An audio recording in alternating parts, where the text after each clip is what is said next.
Good morning. My name is Jim Lang, and I'm here today representing the Stewardship Committee. Hopefully, you've all received next year's Stewardship packet in your mailbox. Within this packet, again, I did this morning as well. I'm holding nothing, and I fully intended on bringing my packet with me to church after I went home, but again, I'm without. But it's okay. Within this packet is a letter from our pastors, a letter from the stewardship team, and a pledge card with information on how you can support our church and its mission. If you haven't received this, or maybe lost it or misplaced it, fear not. All this information is on our website, www.firstcongucc.com. It's all there. You scroll down, it shows different ways to pledge. A lot of great content on the website. So if you haven't been there to check it out, please do. And if you can't remember the website name, just Google First Congregational Church, Sioux Falls, and Google will show you the way. So what doesn't Google know? When I sat down to put this presentation together, I had a million ideas of how to express love to your neighbor. After all, I've been a neighbor all of my life. It's easy, I should know how to do this. And I just got so clustered with all these different ideas. How do you be a good neighbor during a time of a pandemic? How do you be a good neighbor in time of so much just disarray in our country and in the environment? How do you do that?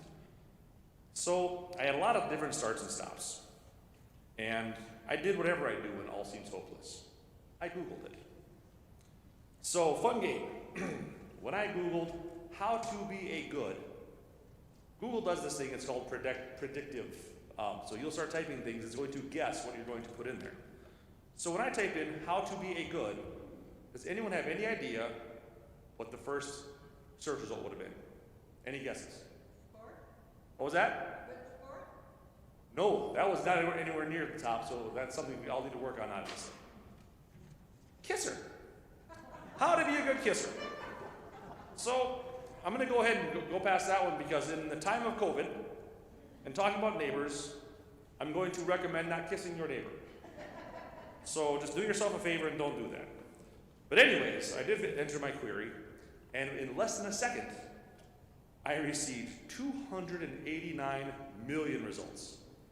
And after thoroughly scouring through the first page, I found out one that I liked, and I expanded on it. Because most of the questions, when they said, how to be a good neighbor, it's, how are you a good neighbor to the person who lives right next door? Or somebody that lives in your neighborhood. And by your neighborhood, it's somebody that can hear you yelling for your children when it's time for supper. So I took this article from a website called WikiHow. And WikiHow is a website that gives you all sorts of little information on how to do different things. It was called 4 Ways of Being a Good Neighbor. Fantastic. Only 4 things. And they spelled neighbor with a U. So then it's, it's a little cultural too.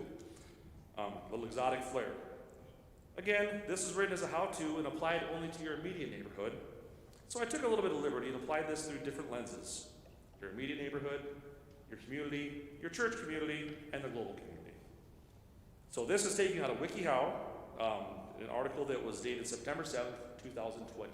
So this is still taking into consideration mostly current events. It started with a preface, and this was really, really good. Getting along well with your neighbors makes your community a happier and safer place to live. That is true on your neighborhood level, your community level, and a global level. So how can we do that? Method 1 of 3. I thought this article was called 4 Ways. There's only 3. So once again, don't believe everything you read on the internet. So, method number 1, be respectful and considerate. And they put some different conditions in here. Maintain and clean any shared spaces. Okay, so it's a park, a church, the grounds, next Saturday, again, if you can make it, annual fall cleanup.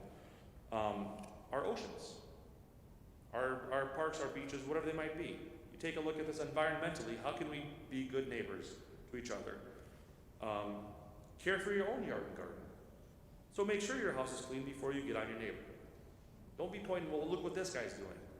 No, look what you're doing. Make sure you're being a good neighbor and show a good example. Put your trash out at the right time and the day. Follow regulations. You know, there's some rules to this. There's some good practices. Let's try and follow them. Follow your area's noise regulations. I think a lot of people can learn from that one, but we won't expand too far into that one. Method 2 of 3. Get to know your neighbors. Introduce yourself. Let your neighbor know who you are and provide information about the neighborhood. Whether it be, welcome to the neighborhood. This is where the bus stop is. Here's some local churches you can go to. These are good places to eat. Maybe depending on your neighborhood or who this neighbor is, this is a safe place to go. This is where you can register to do different things. This is where you can find a job.